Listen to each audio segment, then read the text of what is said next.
Chers étudiants de Créa, nous allons aborder maintenant le deuxième volet de notre analyse des campagnes Eurostar. Nous avons vu jusqu'à présent les campagnes françaises et nous allons aborder la campagne anglaise, si je puis dire, avec un spot dont Eric Cantona, notre Eric national, est le héros. Pour cette analyse, je vous propose, conformément à la méthodologie que nous avons toujours suivie, de regarder ce spot et d'être dans une lecture flottante de façon à laisser venir à vous les émotions, les sensations, les mots qui vont peut-être remonter de votre inconscient, les souvenirs aussi, de façon ensuite à nourrir l'analyse rationnelle.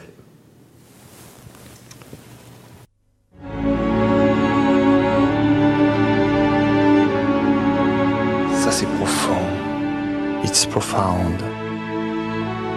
How easily a man can travel directly from the center of London to the very center of Paris or Brussels.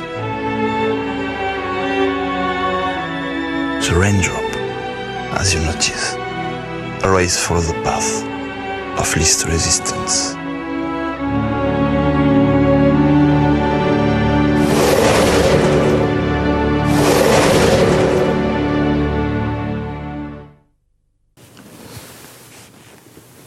Pour cadrer cette analyse, je vous propose de travailler à partir d'un outil que j'ai forgé spécialement pour vous et que j'ai appelé Cetoxic. Cetoxic, c'est en réalité un acronyme qui va vous permettre d'angler votre recherche sur des aspects, sur des instances différentes. Alors le C de Cetoxic, c'est C comme composition, comme construction de la narration ou du storytelling qui nous est donné à voir. Le E comme espace, espace au singulier ou espace au pluriel, au sens très large du terme. Le T sera le T du temps, le temps chronologique bien sûr, éventuellement les temps verbaux, mais aussi peut-être, pourquoi pas, le temps météorologique. C'est T, O de Cetoxic comme O comme organisation. Et là, il s'agit d'essayer de comprendre l'organisation de l'argumentation. C'est-à-dire, au fond, de voir à quel type de texte ce type ou de discours, ce type de spot s'apparente. Ensuite, le C suivant, c'est le C comme comparaison, le système de comparaison, de métaphore, qu'il est absolument nécessaire d'aller débusquer pour comprendre le niveau manifeste du discours et le niveau latent. Ensuite, nous nous intéresserons au style, à la syntaxe même du discours, puis à l'intertextualité et enfin au contexte et aux conditions de l'environnement.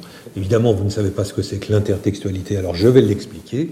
L'intertextualité, c'est tout simplement essayer de trouver des textes, des discours, des productions littéraires, artistiques qui ont pu traiter le thème de cette manière ou d'une autre manière. Je prends souvent l'exemple d'un roman de Flaubert qui s'appelle L'éducation sentimentale, roman dont le thème est l'ennui. Il ne se passe rien dans ce roman. Frédéric Moreau s'ennuie terriblement parce que l'on est dans la France post-napoléonienne. Vous savez qu'à l'époque de Napoléon, on pouvait être général à 20 ans. Eh bien, dans la France post-napoléonienne, il n'y a pas de place pour la jeunesse et la jeunesse s'ennuie beaucoup. Eh bien, ce thème de l'ennui des jeunes dans une société bourgeoise, on le retrouve chez d'autres auteurs, on le retrouve par exemple évidemment dans le spleen baudelairien, mais on le retrouve chez d'autres artistes, littérateurs, mais on pourrait aussi aller voir du côté de productions contemporaines comme les films. Enfin, j'ai parlé pour le C de la dernière lettre de cette grille C toxique, j'ai parlé du contexte et des conditions de l'environnement. Conditions de l'environnement, c'est bien sûr peut-être, pourquoi pas, la nature et les petits oiseaux, mais c'est aussi les conditions de production d'une œuvre, et là, en l'occurrence, ce sera les conditions de production de ce spot. Donc nous allons essayer, dans un premier temps, de nous intéresser à la construction de ce spot. D'évidence, la structuration de ce spot en plan séquence nous fait entrer dans une forme de dramaturgie avec une succession d'actes. Je prends le parti tout de suite d'utiliser la métaphore théâtrale. Nous avons un certain nombre, et je m'en expliquerai, nous avons un certain nombre d'actes qui se succèdent. Dans un premier temps, un acte que j'appellerais d'exposition, avec une caméra qui va de très loin de l'extérieur vers l'intérieur, qui se rapproche comme cela en caméra subjective pour entrer très progressivement dans l'action et sur la scène, c'est-à-dire dans l'Eurostar, où vont apparaître les protagonistes et surtout le personnage principal sur lequel la caméra va se centrer, Cantona. Le deuxième acte, ce sera l'action, l'acte de la drama, de l'action au sens étymologique du terme drama, avec cette tirade pour le moins étrange d'Éric Cantona, et je reviendrai sur l'analyse de la tirade. Et enfin, le troisième acte, la fin de l'histoire, c'est peut-être la fin aussi du voyage, c'est la sortie de scène très théâtrale d'Éric Cantona, avec au fond presque le rideau qui tombe. Mais si on prête attention, non à Cantona et à ce qu'il dit, mais au jeu des acteurs, on s'aperçoit dans le détail qu'il se passe des choses assez curieuses, je dirais intrigantes, presque anormales dans ce spot. Et ça, seulement quelques-uns vont le voir, je dirais les happy few, et j'expliquerai pourquoi, tout à l'heure, on a choisi cette stratégie de la discrétion de certains aspects pour ne les destiner qu'à quelques-uns. Donc on voit, disais-je, des choses un peu étranges, comme par exemple Cantona qui, d'un plan à l'autre, n'occupe pas la même place alors qu'il est censé être dans un continuum de discours. D'autres protagonistes de l'action, et notamment la femme blonde qui est derrière lui, va elle aussi changer de place. Alors on peut d'ores et déjà avoir plusieurs hypothèses sur cette chose, ce fait un peu étrange. On peut évidemment imaginer que ce sont les réalisateurs qui se sont trompés. On peut imaginer que l'on veut nous signifier que l'on peut librement changer de place dans cet Eurostar, parce qu'il y a de la place. On peut imaginer d'autres choses, comme par exemple que, au fond, ce n'est pas une véritable réalité de voyage qu'on nous présente, mais des voyages un peu oniriques, et je resterai, quant à moi, sur cette hypothèse. La deuxième entrée que je vous ai proposé de voir, c'est la question de l'espace, et la troisième est la question du temps. Ordinairement, lorsque l'on analyse des discours, on va traiter séparément ces deux aspects, ces deux modalités. Moi, je vais choisir de les traiter conjointement parce qu'ici, dans cet Eurostar, on voit que, au fond, l'espace et le temps sont réunis, presque abolis. Et on est, au fond, presque dans un voyage cosmique, avec des notations extrêmement discrètes aussi de la relativité einsteinienne de la vitesse. Vous savez, le fameux E égale mc2, qui explique que si quelqu'un marche dans un train qui va très proche de la vitesse de la lumière et que cette personne va à 4 km/h, eh bien, elle dépasse la vitesse de la lumière et au fond, la personne est dans un autre rapport espace-temps et vieillissement. Et bien là, on a des notations très discrètes. Si vous regardez le film à nouveau, vous verrez un personnage, c'est sans doute le contrôleur d'ailleurs, qui marche dans l'allée et dans le sens de la marche, et un autre personnage qui va dans le sens contraire. Et on a des effets comme cela de vitesse, d'impression de vitesse, je dirais de vitesse lente, de vitesse d'un autre ordre. Alors, l'espace est traité aussi, je dirais, dans une esthétique du 3D, de l'image 3D, une sorte d'image idéale de peinture un peu naïve, avec des couleurs pastel. On peut les voir ici sur les images de départ. On est aussi peut-être dans des images de type illustration de contes pour enfants ou images de synthèse. Et moi, je retiendrai plutôt l'hypothèse de la synthèse, parce que l'on va voir que Eurostar semble faire la synthèse de quantité d'aspects. On a vu qu'il synthétisait l'espace et le temps. Et bien là, il va synthétiser d'une certaine façon la réalité et la virtualité. L'espace, c'est aussi, bien sûr, les campagnes vertes que l'on va traverser, mais c'est aussi l'espace de l'intérieur de l'Eurostar. Alors, de l'extérieur, lorsque l'on regarde l'Eurostar, on a une impression de vitesse qui, elle, est complètement annulée lorsque l'on se projette à l'intérieur. On n'a plus du tout cette impression de vitesse.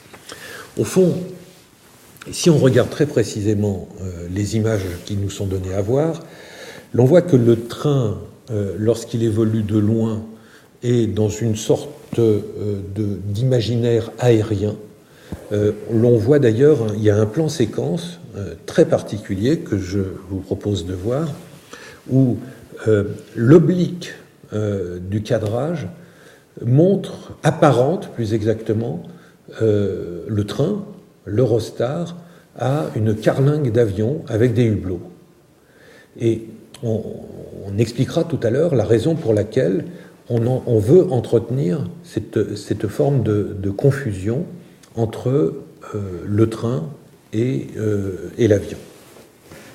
Quand on est à l'intérieur du train, par contre, l'espace est un espace cosy où l'on a disposé, je dirais presque, du mobilier de bureau avec une petite lumière, avec un coin travail, avec des sièges conférences. L'ensemble est très soigné. Et évidemment, vous avez compris que on ne s'adresse pas à n'importe quelle cible. On s'adresse en réalité à des CSP+, à des business ou des businessmen ou women qui ordinairement préfèrent l'avion et dont on veut, là, au fond, récupérer le marché. Pour ce qui concerne le temps, c'est aussi, et je dis tout à l'heure, c'est aussi de la météorologie. Et l'on voit qu'il est variable, ce temps, et qu'il est beau au début, avec un ciel un peu moutonnant, mais le temps est beau. Et par la suite, il devient pluvieux, et je reviendrai sur la métaphore de la pluie. On est à front renversé, là, c'est-à-dire qu'on part de Londres, il fait beau, on arrive en France, il pleut. Évidemment, c'est une sorte de pied de nez qui est fait à la météorologie britannique et française.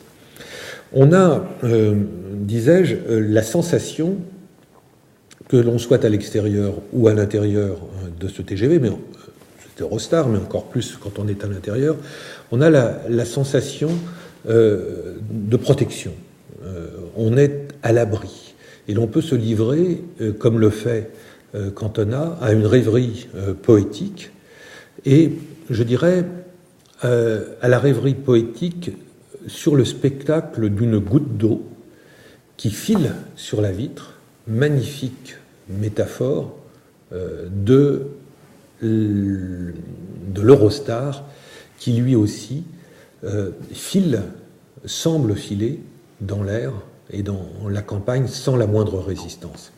Lorsque vous écoutez le discours poétique d'Éric Cantona, il, au fond, développe complètement cette métaphore de la goutte d'eau faite Eurostar, ou de l'Eurostar qui file comme une goutte d'eau, c'est-à-dire magnifiquement, c'est-à-dire poétiquement, c'est-à-dire magiquement, en empruntant, au fond, le chemin le plus sûr. Le texte dit, je crois, c'est profond, d'ailleurs, avec un texte qui passe allègrement du français à l'anglais, de l'anglais au français, avec évidemment l'accent Frenchy qui plaît tant aux Anglais et surtout aux Anglaises apparemment.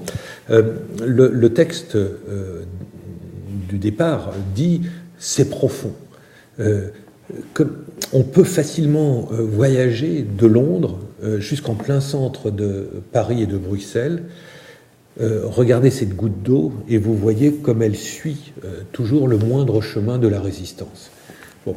Et évidemment, là, on est dans ce type de comparaison. L'organisation de l'argumentation, c'est quoi? C'est, au fond, si vous êtes un youpi ou un DINGS, un Double Incomes No Kids, eh bien, prenez l'Eurostar. Nous vous promettons 3 choses. Nous vous promettons de pouvoir penser, rêver, c'est pas rien, think, de pouvoir travailler, work, et de pouvoir vous relaxer, reposer, relax. Et cette promesse, elle est supportée, c'est le cas de le dire. Cantona avait des supporters, mais là, c'est lui qui supporte cette promesse. Elle est supportée par Éric Cantona, qui, lui, va préférer, effectivement, se laisser aller à cette rêverie poétique sur laquelle je reviendrai, parce que, là aussi, il y a une manifestation extrêmement discrète que seuls quelques happy few vont peut-être dépister.